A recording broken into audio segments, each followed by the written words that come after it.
Okay. Now, initially my DP of 0 was 1 only because, sorry, let me declare a bedside first. So this is going to be a bedside of size around 10 to power 6 or something, as I have told you.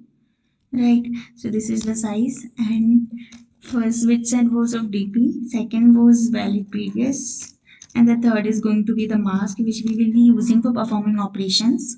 Now initially the DP of 0 is 1 because zero sum is always possible, right? If you are not taking any number from a array, then your sum is going to be 0, right? So zero sum is always possible, so your DP of 0 is going to be 1 forever. Now I'll just iterate through all the element in the array. Initially, let us say my mask index is 1. Okay. Now, I'll iterate through all the element in array and I'll check how many sums are possible or how many sums are less than this particular number, right? So, if my mask index is less than a particular number, then I will just set that particular bit in my mask, right? Which is indicating that this sum is possible or this sum we can take, and I will increase my mask index. Okay. Now after that, what I had to do, I had to take out sums from DP which are valid, right? Because now that I have I have just figured out which sum I can take with the help of the num, like the sums which are less than the num, only then we can take that sum, right? So I have to just all I also have to make sure that this sum should be in my DP, right? Because DP was storing the previous sum, so this sum must be in my DP. So let me make a valid previous, and in valid previous I will be storing all the valid sums. So this is going to be DP and mask. Now, so these are the valid sums which are possible. Now simply I will just add num to my valid sums, right? Because we had to add num or we were just taking num. So my valid previous is going to be valid previous shifted by num value, right? As I have told you, if I want to add something, then I will just shift the bits, and at the end I will just update my DP. Okay, I'm going to update new sums in my DP. So DP will be like, I'm just taking all so that I can consider all the possible cases. And yeah, now as I have initially declared my answer as 1E5, so from the end I'm starting and I will check if it is in DP or not, right?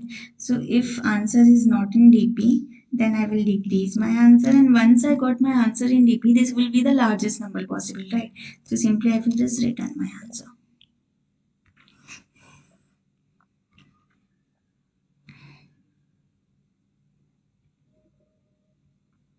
I think anything goes wrong, let me check. So it was like bit set, DP I have declared valid fix and all. Int answer was A. I have shorted the array. DP of 0 equal to 1. Mask index should be 0 initially. And auto nums in num. I'll check if it is mask index is less than num. If it is less than num, only then we can set the mask index or the corresponding bit, and then we will just perform the operations, right? Okay, so it's working now.